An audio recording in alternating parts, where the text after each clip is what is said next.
स्वागत है आप सभी का समसामयिक घटना चक्र के इस ऑनलाइन प्लेटफॉर्म पर। मैं मोहित आप सभी का हार्दिक स्वागत करता हूं अपने इस वीडियो में। यहां पर देखा जाए तो आज अपने इस वीडियो में चर्चा करेंगे 1 जनवरी से लेकर 10 जनवरी तक के जो महत्वपूर्ण करंट अफेयर आपने पढ़े हैं, उन करंट अफेयर से रिलेटेड जो इंपॉर्टेंट पॉइंट्स हैं, इंपॉर्टेंट फैक्ट्स हैं, इंपॉर्टेंट डाटा है जो आपके परीक्षा के लिए बहु उपयोगी हैं, आपके आगामी परीक्षाओं के लिए महत्वपूर्ण है, उन सारे बिंदुओं पर टू द पॉइंट हम लोग चर्चा करेंगे। इन शॉर्ट रिविजन होगा और आधे घंटे का लगभग ये वीडियो होगा। इस आधे घंटे के वीडियो में पिछले 10 दिन में जो भी आपने पढ़ा है उसका इन शॉर्ट आप रिवीजन कर लेंगे। साथ ही साथ इस वीडियो को ध्यान से देखिएगा, क्योंकि इस वीडियो के एंड में मैंने आपसे 10 सवाल पूछे हैं, जिन 10 सवालों का उत्तर आपको वीडियो के कमेंट बॉक्स में देना है। ठीक है, और मैं देखता हूं कि कितने लोगों के प्रश्न अधिकतर सही होते हैं। चलिए स्टार्ट करते हैं। यहाँ पर देखा जाए जो हमारे महत्वपूर्ण करंट अफेयर है, उन करंट अफेयर के अंतर्गत हम लोग महत्वपूर्ण बिंदुओं पर चर्चा करेंगे। सबसे पहली खबर क्या है? पहली खबर हमारी है काम्या कार्तिकेयन से। काम्या कार्तिकेयन के कीर्तिमान से है। देखा जाए तो मुंबई की 18 वर्षीय काम्या कार्तिकेयन साउथ पोल पर स्कीइंग करने वाली सबसे कम उम्र की भारतीय महिला बन गई है। उन्होंने एक्सप्लोरर ग्रैंड स्लैम पूरा कर इतिहास रचा है, जिसमें 7 महाद्वीपों की चोटियां फतह करना, साथ ही साथ दोनों ध्रुवों पर पहुंचना सम्मिलित है। इन दोनों ध्रुवों में देखा जाए तो ये यहां पर देखा जाए जो साउथ पोल है वहां पर पहुंच चुकी है, और अभी जो नॉर्थ पोल है, नॉर्थ पोल वहां पर पहुंचना बाकी है। चलिए आगे चर्चा करें। हमारी अगली खबर क्या है? स्मृति मंधाना के 10,000 रन पूरे हो गए हैं। इस पॉइंट पर चर्चा करें तो भारतीय उप कप्तान स्मृति मंधाना अंतरराष्ट्रीय क्रिकेट में 10,000 रन पूरे करने वाली दूसरी भारतीय और दुनिया की चौथी महिला क्रिकेटर बन गई हैं। उनसे पहले भारत की ओर से केवल मिताली राज ही ऐसी है जिन्होंने यह मुकाम हासिल किया है। अपने अगले पॉइंट पर चर्चा करें तो यूएन के महासचिव एंटोनियो गुटेरस ने इस बार जो नववर्ष था, नववर्ष 2026, वहां पर देखा जाए जो संदेश दिया वो हिंदी भाषा में दिया है। पहली बार ऐसा हुआ है कि हिंदी भाषा में संदेश जारी किया गया है, महत्वपूर्ण हो जाता है। संयुक्त राष्ट्र महासचिव एंटोनियो गुटेरस ने पहली बार हिंदी भाषा में नववर्ष का संदेश जारी किया है। इसे ऐतिहासिक संदेश में उन्होंने 2026 के लिए विश्व शांति, विकास और वैश्विक सहयोग पर बल दिया है। ठीक है, चलिए आगे चलते हैं, चर्चा करें तो यहां पर देखा जाए यक्ष ऐप जो यूपी पुलिस के द्वारा लॉन्च किया गया है। उत्तर प्रदेश पुलिस ने पुलिस कर्मियों की रियल टाइम मॉनिटरिंग और जवाबदेही सुनिश्चित करने के लिए यक्ष ऐप विकसित किया है। यह ऐप एआई आधारित फेस रिकॉग्निशन, क्राइम जीपीटी और आवाज मिलान तकनीकी के माध्यम से डेटा विश्लेषण करने में सक्षम है। ठीक है, तो याद रखिएगा यक्ष ऐप किसके द्वारा विकसित किया गया है? यूपी पुलिस के द्वारा विकसित किया गया है। आगे चर्चा करें, यहां पर देखा जाए 86वां अखिल भारतीय पीठासीन अधिकारी सम्मेलन, इसका आयोजन लखनऊ में किया जाएगा इस बार। पिछला आयोजन जो हुआ था वो कहां पर हुआ था? 85वां जो हुआ था वो पटना में हुआ था। पटना बिहार में इसका आयोजन किया गया था, और इस बार देखा जाए इसका आयोजन लखनऊ में किया जा रहा है। ठीक है, यहां पर चर्चा करें लखनऊ में 19 से 21 जनवरी 2026 तक 86वें अखिल भारतीय पीठासीन अधिकारी सम्मेलन का आयोजन किया जाएगा, और इसका उद्घाटन लोकसभा अध्यक्ष ओम बिरला करेंगे। साथ ही साथ समापन राज्यपाल आनंदीबेन पटेल के द्वारा किया जाएगा। आगे चर्चा करें, देश का पहला गैर सरकारी एआई केंद्र के बारे में चर्चा करते हैं। ठीक है, गैर सरकारी एआई केंद्र के बारे में चर्चा करें। गौतम अडानी ने पुणे के विद्या प्रतिष्ठान में Sharad Chandra Pawar centre of excellence in AI का उद्घाटन किया है। अडानी समूह द्वारा वित्त पोषित यह केंद्र भारत का पहला निजी क्षेत्र द्वारा संचालित आर्टिफिशियल इंटेलिजेंस उत्कृष्टता केंद्र है। तो ये पॉइंट आप याद रख सकते हैं, आपकी परीक्षा के लिए महत्वपूर्ण है। चलिए आगे चलते हैं।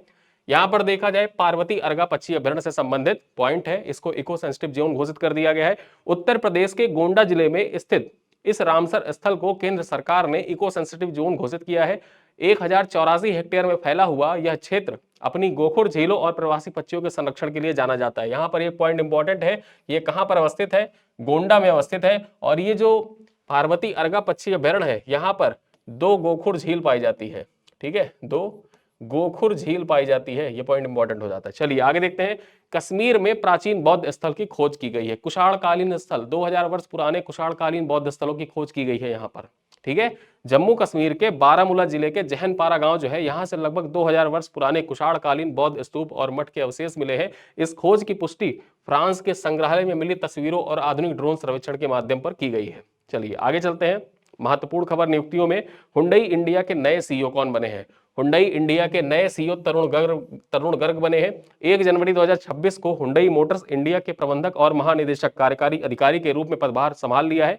पिछले साल देखा जाए वे पिछले 29 वर्षों के इतिहास में इस पद को संभालने वाले पहले भारतीय अधिकारी बन गए हैं। आगे चर्चा करें न्यूयॉर्क सिटी के पहले मुस्लिम मेयर के बारे में। जोहरान ममदानी न्यूयॉर्क सिटी के इतिहास में पहली बार मेयर पद की शपथ पवित्र कुरान पर ली है। 34 वर्षीय ममदानी इस पद पर पहुंचने वाले पहले मुस्लिम, पहले दक्षिण एशियाई और अफ्रीकी मूल के व्यक्ति बन गए हैं। यहां पर चर्चा करें जल सेवा आकलन पोर्टल के बारे में। केंद्रीय जल शक्ति मंत्रालय सीआर पाटिल ने जल जीवन मिशन के तहत ग्राम पंचायतों के लिए जल सेवा आकलन टूल का शुभारंभ किया है। इसके माध्यम से पंचायतें 26 जनवरी 2026 तक पेयजल की गुणवत्ता और आपूर्ति का स्वयं मूल्यांकन करेंगी। आगे चर्चा करें, चीन का जो जस्टिस मिशन 2025 था उसके बारे में चर्चा करते हैं। चीनी सेना ने ताइवान को चारों ओर से 2 दिवसीय सैन्य अभ्यास किया। ताइवान को 5 तरफ से घेरा था और 5 तरफ से घेरने के बाद 2 दिवसीय सैन्य अभ्यास किया, जिसका नाम क्या रखा, जस्टिस मिशन 2025। ठीक है, इस अभ्यास का मुख्य उद्देश्य ताइवान की नाकाबंदी करने का, क्षमता प्रदर्शन करना और विदेशी हस्तक्षेप को चेतावनी देना था। आगे चर्चा करें, नेशनल स्पोर्ट्स गवर्नेंस एक्ट जो था ये लागू हो गया है। भारत में 1 जनवरी 2026 से नेशनल स्पोर्ट्स गवर्नेंस एक्ट के कुछ प्रावधान प्रभावी हो गए हैं, जिससे खेल प्रशासन में सुधार होगा। इसके तहत national sports board, national sports tribunal इत्यादि के गठन की प्रक्रिया शुरू कर दी गई है। आगे चर्चा करें, भारतीय वायुसेना के नए वाइस चीफ कौन बन गए हैं, यहां पर चर्चा करते हैं। तो नागेश कपूर 1 जनवरी 2026 को भारतीय वायुसेना के vice chief of air staff का पदभार इन्होंने संभाल लिया है।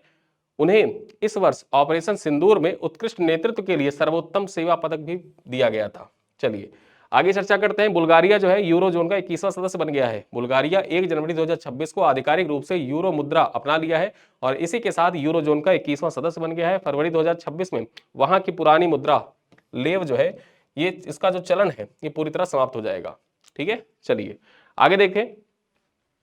मोस्पी का नया लोगो और शुभंकर, सांख्यिकी और कार्यक्रम कार्यान्वयन मंत्रालय जो है इसने अपना नया लोगो और शुभंकर संख्याकी, ठीक है, संख्याकी याद रखिएगा कि जो सांख्यिकी और कार्यक्रम कार्यान्वयन मंत्रालय है इसके नए लोगों का नाम क्या है, संख्याकी। यहां पर देखा जाए यह नया शुभंकर आंकड़ों को आम नागरिकों के लिए सरल और आकर्षक बनाने के उद्देश्य से बनाया गया है। फिर आगे चर्चा करते हैं अपने अगले पॉइंट पर।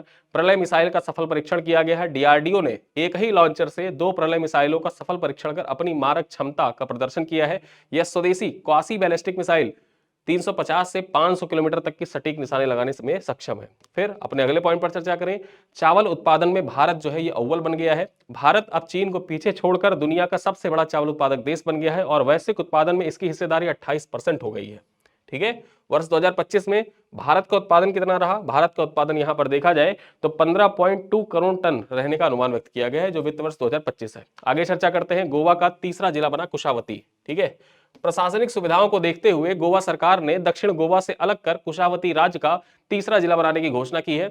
इस नए जिले का प्राचीन नाम कुशावती नदी के नाम पर रखा गया है। ठीक है, यहां पर देखा जाए जो कुशावती है, पहले गोवा में 2 जिले थे, उत्तरी गोवा, दक्षिणी गोवा। अब दक्षिणी गोवा को देखा जाए तोड़कर एक नया जिला बनाया गया है, जिसको प्राचीन कुशावती की नदी के नाम पर उस जिले का नाम रखा गया और जिले का नाम यहां पर देखा जाए क्या है, कुशावती। आगे देखें, असम जो 8वां राज्य वेतन आयोग, असम का 8वां राज्य वेतन आयोग, और असम इसी के साथ देश का पहला राज्य बन गया जिसने केंद्र से पहले ही अपने कर्मचारियों के लिए 8वें वेतन आयोग का गठन कर दिया है। इसके अध्यक्ष पूर्व मुख्य सचिव सुभाष दास को बनाया गया है। ठीक है, असम के पूर्व मुख्य सचिव सुभाष दास इसके अध्यक्ष बने हैं और 1 जनवरी 2026 से प्रभावी होगा। आगे चर्चा करते हैं। बुद्ध अवशेषों पर लोटस लाइट प्रदर्शनी का आयोजन संस्कृति मंत्रालय द्वारा नई दिल्ली के राय पिथौरा परिसर में भगवान बुद्ध के पवित्र अवशेषों की प्रदर्शनी लगाई गई और पीएम मोदी के द्वारा 3 जनवरी 2026 को इसका उद्घाटन किया गया। फिर आगे देखते हैं अपनी अगली खबर, स्किल द नेशन चैलेंज के बारे में। राष्ट्रपति द्रौपदी मुर्मू ने कौशल विकास को बढ़ावा देने के लिए स्किल द नेशन चैलेंज और सोरा योजना का शुभारंभ किया है। इस अवसर पर उन्होंने ओडिशा में इग्नू के क्षेत्रीय केंद्र का भी उद्घाटन किया था। ठीक है, अपने अगले पॉइंट पर चर्चा करें तो इलेक्ट्रॉनिक्स क्षेत्र में बड़ा निवेश किया जाएगा। केंद्र सरकार ने इलेक्ट्रॉनिक्स घटकों के निर्माण में 41,863 करोड़ रुपए की 22 नई परियोजनाओं को मंजूरी प्रदान की है। ये निवेश देश के 8 प्रमुख राज्यों में मोबाइल और आईटी हार्डवेयर विनिर्माण को गति प्रदान करेंगे। फिर आगे चर्चा करते हैं भारतीय महिला हॉकी टीम के नए कोच के बारे में। नीदरलैंड के सोजर्ड मरीन को पुनः भारतीय महिला हॉकी टीम का मुख्य कोच नियुक्त किया गया है। यहां पर देखा जाए इनका कार्यकाल 2028 के लॉस एंजल्स ओलंपिक तक रहेगा और उन्होंने हरेंद्र सिंह का स्थान लिया है। फिर आगे चर्चा करते हैं स्पोर्ट्स से रिलेटेड अगली खबर क्या है, 72वीं सीनियर राष्ट्रीय वॉलीबॉल चैंपियनशिप के बारे में। यहां पर देखा जाए तो वाराणसी के डॉक्टर संपूर्णानंद स्पोर्ट्स स्टेडियम में 4 से 11 जनवरी तक इस प्रतिष्ठित चैंपियनशिप का आयोजन किया जा रहा है। उत्तर प्रदेश के 43वें, यहां पर देखा जाए उत्तर प्रदेश को 43 वर्षों के लंबे इंतजार के बाद इसकी मेजबानी मिली है। ठीक है, तो 72वीं नेशनल राष्ट्रीय वॉलीबॉल चैंपियनशिप का आयोजन कहां पर, वाराणसी में किया जा रहा है इस बार। चलिए आगे चलते हैं। देश का पहला सरकारी एआई क्लिनिक ग्रेटर नोएडा के जीआईएमएस में GIMS हॉस्पिटल जो है, यहां पर भारत का पहला सरकारी अस्पताल आधारित AI क्लिनिक शुरू किया गया है। यह क्लिनिक IIT कानपुर और IIT मद्रास के सहयोग से मरीजों का इलाज में तकनीकी का उपयोग करेगा। फिर आगे चर्चा करते हैं, कीटों को कानूनी अधिकार पेरू में दिया गया है। पेरू की सतीपो नगर पालिका जो है, यहां पर देखा जाए बिना डंक वाली जो मधुमक्खियां थी उनके अस्तित्व में रहने और फलने फूलने का कानूनी अधिकार प्रदान किया गया है। यह दुनिया की पहली कीट प्रजाति है जिसे प्रकृति संरक्षण के तहत कानूनी सुरक्षा प्रदान की गई है। आगे चर्चा करते हैं रामनाथ गोयनका पुरस्कार के बारे में। रामनाथ गोयनका साहित्य सम्मान, यहां पर देखा जाए प्रसिद्ध कन्नड़ लेखक चंद्रशेखर कामरा को इस वर्ष का लाइफ टाइम अचीवमेंट अवार्ड दिया गया है रामनाथ गोयनका साहित्य सम्मान की कैटेगरी में। फिर आगे देखा जाए वहीं पर जो सुबी ताबा है, अरुणाचल प्रदेश की सुबी ताबा को सर्वश्रेष्ठ फिक्शन के अवार्ड दिया गया है।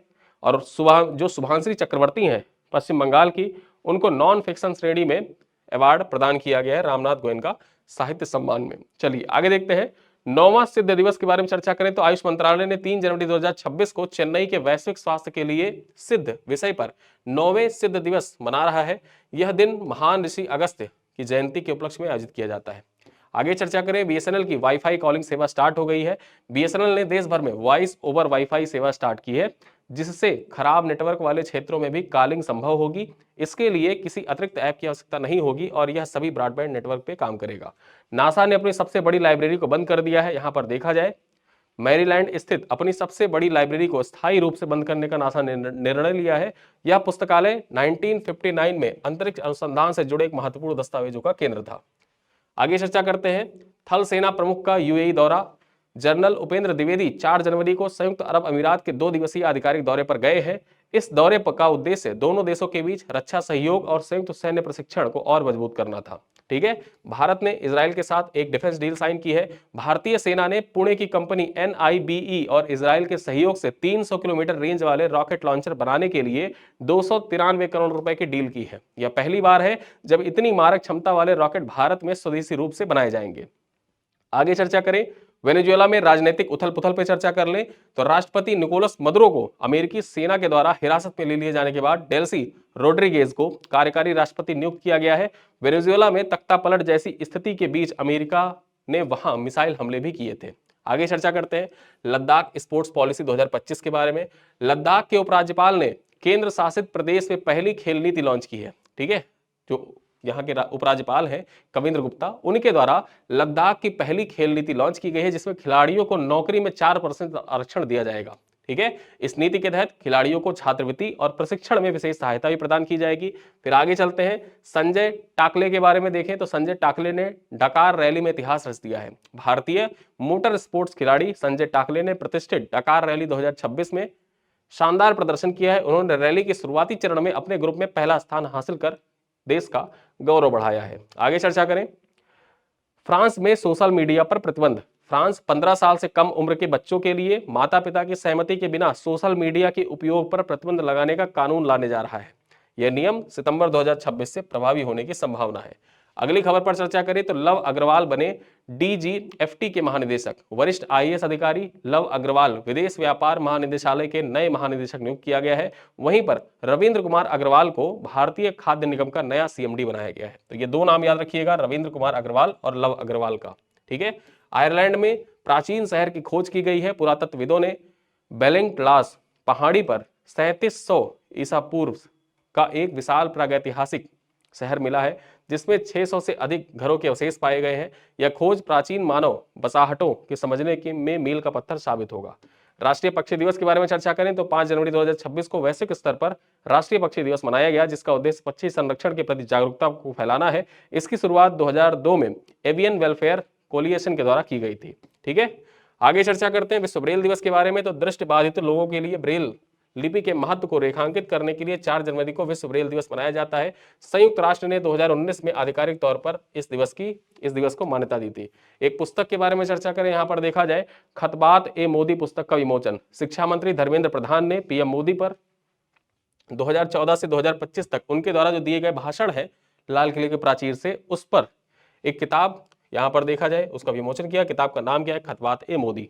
फिर आगे देखते हैं यूपी की पहली ब्रेल लाइब्रेरी के बारे में। लखनऊ की डॉक्टर शकुंतला मिश्रा यूनिवर्सिटी में उत्तर प्रदेश की पहली आधुनिक ब्रेल लाइब्रेरी का उद्घाटन किया गया है। इसमें नई शिक्षा नीति पर आधारित 4000 से अधिक ब्रेल पुस्तकें उपलब्ध कराई गई हैं। फिर आगे यहाँ पर देखते हैं, चलते चलते चर्चा करते हैं पुलकित देसाई के बारे में। पुलकित देसाई न्यू जर्सी के पहले भारतीय महापौर बने हैं। भारतीय मूल के पूर्व मरीन अधिकारी पुलकित देसाई ने न्यू जर्सी के पर्सिपनी टाउनशिप के महापौर पद की शपथ ली है। वे इस पद पर पहुंचने वाले पहले भारतीय अमेरिकी नागरिक बन गए हैं। फिर आगे चर्चा करें स्वदेशी जहाज समुद्र प्रताप के बारे में। समुद्र प्रताप कमीशन कर दिया गया है। यहाँ पर देखें तो ये प्रदूषण नियंत्रण पोत है। रक्षा मंत्री राजनाथ सिंह ने गोवा में प्रदूषण नियंत्रण करने वाले पहले स्वदेशी जहाज समुद्र प्रताप को नौसेना में शामिल किया है। आगे देखें, भूटान और भारत के सर्वोच्च न्यायालयों में समझौता हुआ है। भारत और भूटान के सर्वोच्च न्यायालयों ने न्यायिक सहयोग बढ़ाने के लिए एक एमओयू पर हस्ताक्षर किया है। इसके तहत भूटान के लॉ क्लर्क भारतीय सुप्रीम कोर्ट में प्रशिक्षण प्राप्त करेंगे। फिर आगे देखें, जैव बिटुमेन उत्पादन में भारत प्रथम। विश्व कृषि, जो भारत में कृषि अवशेष है, भारत कृषि अवशेषों से जैव बिटुमेन यानी कि सड़क बनाने का पदार्थ होता है, उसके वाणिज्यिक उत्पादन करने वाला दुनिया का पहला देश बन गया है। इससे कच्चे तेल पर निर्भरता कम होगी और पर्यावरण को लाभ मिलेगा। फिर आगे देखते हैं भारत ऊर्जा सप्ताह 2026 के बारे में। गोवा में 27 जनवरी से आयोजित होने वाले भारत ऊर्जा सप्ताह में दुनिया भर के प्रतिनिधि टिकाऊ ऊर्जा और भविष्य पर चर्चा करेंगे। रिपोर्ट के अनुसार 2050 तक वैश्विक ऊर्जा मांग में भारत की हिस्सेदारी 23% तक होगी। फिर आगे चर्चा करें देश की पहली यात्री पनडुब्बी के बारे में। महाराष्ट्र के सिंधुदुर्ग में कोंकण तट पर देश की पहली यात्री पनडुब्बी पर्यटन परियोजना शुरू की जा रही है। 24 सीटों वाली इस परियोजना में Mazagon Dock Ship Builders Limited के द्वारा निर्मित एक पनडुब्बी सम्मिलित है, जिसमें 24 सीटर होगा। यात्रियों की 24 सीट प्लस 6 क्रू मेंबर, यानी कि टोटल 30 सीट होगी। कितनी? टोटल 30 सीट होगी। आगे चर्चा करें भारतीय सेना के लिए 2026 का संकल्प क्या है। थल सेना अध्यक्ष डॉक्टर, यहां पर देखा जाए थल सेना अध्यक्ष जनरल उपेंद्र द्विवेदी ने 2026 को नेटवर्किंग और डेटा केंद्रितता का वर्ष घोषित किया है। कल ही अपने वीडियो में मैंने आपको बताया था कि 2026 को किस रूप में घोषित किया गया है, नेटवर्किंग और डेटा केंद्रितता का वर्ष घोषित किया गया है। इसका उद्देश्य भविष्य के युद्धों के लिए सेना को डिजिटल रूप से अधिक सशक्त बनाना है। फिर आगे देखते हैं इंडस फूड 2026 का आयोजन ग्रेटर नोएडा में 8 जनवरी से वैश्विक खाद्य और जो पेय प्रदर्शनी है इंडस फूड, इसके 9वें संस्करण का आयोजन किया जा रहा है। इसका उद्घाटन मंत्री चिराग पासवान करेंगे और इसमें भारत यूएई खाद्य गलियारे जैसे बड़ी पहलों की शुरुआत भी होगी। आगे देखें आंध्र प्रदेश में 2 गिरीज वर्ल्ड रिकॉर्ड बने हैं। आंध्र प्रदेश ने बेंगलुरु विजयवाड़ा आर्थिक गलियारे पर मात्र 24 घंटे में 29 लेन किलोमीटर सड़क बनाकर 2 विश्व रिकॉर्ड स्थापित किए हैं। इस निर्माण में 10,000 मीट्रिक टन से अधिक बिटुमिनस कंक्रीट का रिकॉर्ड भी दर्ज किया गया है। आगे देखें अंतरराष्ट्रीय चुनाव प्रबंधन सम्मेलन के बारे में। भारतीय निर्वाचन आयोग 21 जनवरी को नई दिल्ली में 3 दिवसीय अंतरराष्ट्रीय सम्मेलन की मेजबानी करेगा। यह वैश्विक चुनौतियों पर चुनाव प्रबंधन पर विभिन्न देशों के बीच सहयोग के लिए भारत में अब तक का सबसे बड़ा मंच होगा। फिर आगे चर्चा करें चीनी व्यापारियों के लिए ई बिजनेस वीजा भारत के द्वारा शुरू किया गया है। भारत ने चीन के नागरिकों के लिए EV4 electronics production investment business visa सेवा स्टार्ट किया है। इसके माध्यम से जो चीनी व्यवसायी हैं ये 45 से 50 दिनों में वीजा प्राप्त कर सकेंगे और 6 महीने तक भारत में रह भी सकेंगे। आगे चर्चा करें जर्मन के जो चांसलर हैं, जर्मन चांसलर फ्रेडरिक मर्ज, ये भारत की यात्रा पर आएंगे। 12-13 जनवरी को अपनी पहली भारत यात्रा पर ये भारत आने वाले हैं। अहमदाबाद पहुंचेंगे, वहां पर पीएम मोदी के द्वारा इनकी अगुवाई की जाएगी और यात्रा के दौरान दोनों देशों के बीच सुरक्षा और द्विपक्षीय व्यापारिक मुद्दों पर चर्चा भी की जाएगी। फिर आगे चर्चा करते हैं आदिवासी शिक्षा के लिए ओएनजीसी के साथ समझौता किया गया है। जनजातीय कार्य मंत्रालय ने एकलव्य मॉडल स्कूल जो EMRS होते हैं उनमें बुनियादी ढांचे विकास के लिए ओएनजीसी के साथ एक समझौते ज्ञापन पर हस्ताक्षर किया है। इसके तहत ओएनजीसी आदिवासी बच्चों की शिक्षा और सुविधाओं के लिए 28 करोड़ रुपए का निवेश भी करेगा। फिर आगे चर्चा करें यहाँ पर देखा जाए ग्लोबल AI इंपैक्ट समिट 2026 के बारे में। केंद्रीय मंत्री अश्विनी वैष्णव ने घोषणा की है कि भारत अगले महीने ग्लोबल AI इंपैक्ट समिट की मेजबानी करेगा। यह शिखर सम्मेलन क्षेत्रीय AI मिशन के तहत भारत के सभी राज्यों एवं तकनीकी के रूप से जोड़ने का कार्य भी करेगा। निधन में देखा जाए तो सुरेश कलवाड़ी का निधन हो गया है। पूर्व केंद्रीय मंत्री और भारतीय ओलंपिक संघ के पूर्व अध्यक्ष सुरेश कलवाड़ी का 81 वर्ष की आयु निधन हो गया। वे 2010 में राष्ट्रमंडल खेलों के दौरान चर्चा में रहे थे और भारतीय वायुसेना में पायलट के रूप में कार्य भी कर चुके हैं। फिर आगे चर्चा करें ऑस्कर की दौड़ में पहली मराठी फिल्म, जो फिल्मकार सुबोध खानोलकर है, उनकी फिल्म दशावतार ऑस्कर की कंटेंशन लिस्ट में शामिल होने वाली पहली मराठी फिल्म बन गई है। 15 मार्च को लॉस एंजल्स में होने वाले मुख्य समारोह से पहले यह फिल्म वैश्विक मानकों पर खरी उतरी है। फिर आगे चर्चा करें 3D प्रिंटेड वेदर स्टेशन के बारे में। यहाँ पर देखा जाए भारत में पूरी तरह स्वदेशी और सौर ऊर्जा से चलने वाले 3D प्रिंटेड संचलित मौसम केंद्र विकसित किया गया है। फरवरी में इन्हें दिल्ली में लगाया जाएगा, जो रियल टाइम में तापमान, नमी, वर्षा की सटीक जानकारी भी साझा करेंगे। आगे देखें छत्तीसगढ़ की ग्रीन केव के बारे में, तो कांगेर वैली नेशनल पार्क जो है, कांगेर वैली नेशनल पार्क में स्थित प्राकृतिक ग्रीन केव को अब पर्यटकों के लिए खोल दिया गया है। जो सूक्ष्म जीवी होते हैं, माइक्रोबियल्स होते हैं, उनकी परतों के कारण इस गुफा की चट्टानें जो है वो हरे रंग की दिखाई देती हैं, जो इसे अनोखा बनाती हैं। आगे देखें इसरो के PSLV C62 मिशन के बारे में। इसरो ने 12 जनवरी 2026 को श्रीहरिकोटा से PSLV C62 मिशन लॉन्च करेगा, जो मुख्य रूप से DRDO के द्वारा निर्मित अन्वेषा सैटेलाइट ले जाएगा। यह हाइपर स्पेक्ट्रल इमेजिंग सैटेलाइट कृषि सुरक्षा क्षेत्र में डाटा साझा करेगी। आगे देखा जाए ग्रामीण बैंकिंग के लिए नया MOU हस्ताक्षरित किया गया संचार मंत्रालय और कृषि तथा ग्रामीण विकास मंत्रालय के बीच में। यहां पर देखें ग्रामीण क्षेत्रों में बैंकिंग सेवाओं और सही सूचना पहुंचाने के लिए समझौता किया गया है। इसके तहत कीटनाशकों की शुद्धता जांचने के लिए QR कोड तकनीकी का भी उपयोग किया जाएगा। फिर आगे चर्चा करें आधार का नया शुभंकर उदय है। ठीक है, आधार का नया शुभंकर कौन बना है? उदय बना है। UIDAI ने आधार सेवाओं को सरल और सुलभ बनाने के लिए उदय नामक शुभंकर मैस्कॉट लॉन्च किया है। उदय नागरिकों को आधार अपडेट, प्रमाणीकरण और सुरक्षा से जुड़ी जानकारियां आकर्षक तरीके से प्रदान करेगा। फिर आगे चर्चा करें विकसित भारत यंग लीडर्स डायलॉग के बारे में। नई दिल्ली के भारत मंडपम में 9 से 12 जनवरी तक इस डायलॉग का आयोजन किया जा रहा है, जिसमें देश भर के युवा नेता शामिल होंगे। स्वामी विवेकानंद की जयंती के अवसर पर आयोजित यह कार्यक्रम युवाओं के विचारों का नीति निर्माण से जोड़ेगा। फिर आगे देखा जाए ममता वर्मा बनी DD न्यूज की महानिदेशक। कल के वीडियो मैंने आपको बताया था 1994 की IS यहां पर देखा जाए IIS अधिकारी ममता वर्मा दूरदर्शन समाचार की नई महानिदेशक नियुक्त हुई हैं। ठीक है, वे प्रसार भारती के तहत समाचारों के संचालन और प्रशासनिक सुधारों का नेतृत्व करेंगी। फिर अपने अंतिम पॉइंट पर देखें उत्तराखंड हाईकोर्ट के नए मुख्य सचिव, जो नए मुख्य न्यायाधीश बने वो कौन बने हैं? तो जस्टिस मनोज कुमार गुप्ता उत्तराखंड उच्च न्यायालय के मुख्य न्यायाधीश के रूप में कार्यभार इन्होंने संभाल लिया है। वे संवैधानिक और सिविल मामलों के विशेषज्ञ माने जाते हैं। उनका कार्यकाल अक्टूबर 2026 तक रहेगा। ठीक है, तो यहां पर देखा जाए लगभग 22 मिनट के अंदर हमने पिछले 10 दिन में जो पढ़ा उनका रैपिड फायर रिवीजन कर लिया। ठीक है, अब चलते चलते मैं आपसे कुछ सवाल पूछूंगा जिनका उत्तर आप कमेंट बॉक्स में दीजिएगा। पहला सवाल क्या है कि साउथ पोल पर स्कीइंग करने वाली सबसे कम उम्र की भारतीय महिला कौन बनी है? अरुणिमा सिन्हा, काम्या कार्तिकेयन, स्मृति मंधाना या निकिता पांडे। क्वेश्चन नंबर 2 है अंतरराष्ट्रीय क्रिकेट में 10,000 रन पूरे करने वाली दूसरी भारतीय महिला खिलाड़ी कौन है? हरमनप्रीत कौर, झूलन गोस्वामी, स्मृति मंधाना, मिताली राज। क्वेश्चन नंबर 3 है पहली बार हिंदी में नववर्ष संदेश किसने जारी किया है? WHO प्रमुख ने, IMF प्रमुख ने, UN महासचिव एंटोनियो गुटेरस ने या यूनेस्को के प्रमुख ने। फिर आगे देखें यक्ष ऐप किस राज्य की पुलिस के द्वारा विकसित किया गया? मध्य प्रदेश, उत्तर प्रदेश, बिहार, राजस्थान। क्वेश्चन नंबर 5 है 86वां अखिल भारतीय पीठासीन अधिकारी सम्मेलन कहां पर आयोजित होगा? भोपाल में, पटना में, लखनऊ में या जयपुर में। छठा सवाल है कि भारत का पहला गैर सरकारी AI उत्कृष्टता केंद्र किस शहर में स्थापित किया जाएगा?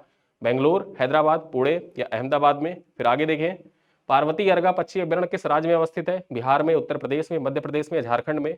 8वां सवाल है हुंडई मोटर्स इंडिया के पहले भारतीय CEO कौन बने हैं? रविंद्र कुमार अग्रवाल, तरुण गर्ग, लव अग्रवाल या संदीप सिंह। 9वां सवाल है यूरो जोन का 21वां सदस्य देश कौन सा बना है? Romania, Croatia, Bulgaria, Hungary. अंतिम सवाल है प्रलय मिसाइल का सफल परीक्षण किस संस्थान ने किया है? इसरो ने, हेल ने, DRDO ने या भेल ने। ठीक है, तो यहां पर देखा जाए आपसे 10 सवाल भी पूछ लिए, पिछले 10 दिनों का आपका रिवीजन भी करवा दिया और जितने भी महत्वपूर्ण पॉइंट्स थे उनको समाहित भी कर लिया, इन शॉर्ट रिवीजन भी आपने कर लिया। तो ये एक तरीके से देखा जाए तो पिछले 10 दिन के जो महत्वपूर्ण पॉइंट्स थे उनको एक साथ संकलित समाहित करते हुए महत्वपूर्ण वीडियो था। इस वीडियो को देखिए। इस वीडियो की जो PPT है आप ऐप पर उपलब्ध हो जाएगी। ऐप पर आप जाएंगे, वीडियो के जस्ट बगल में इसकी PPT लगी रहेगी जिससे आप आसानी से रिवाइज भी कर सकते हैं। ठीक है, तो इन्हीं सब बातों के साथ इस वीडियो को करते हैं पर समाप्त। मिलते हैं क्लास में, तब तक के लिए धन्यवाद।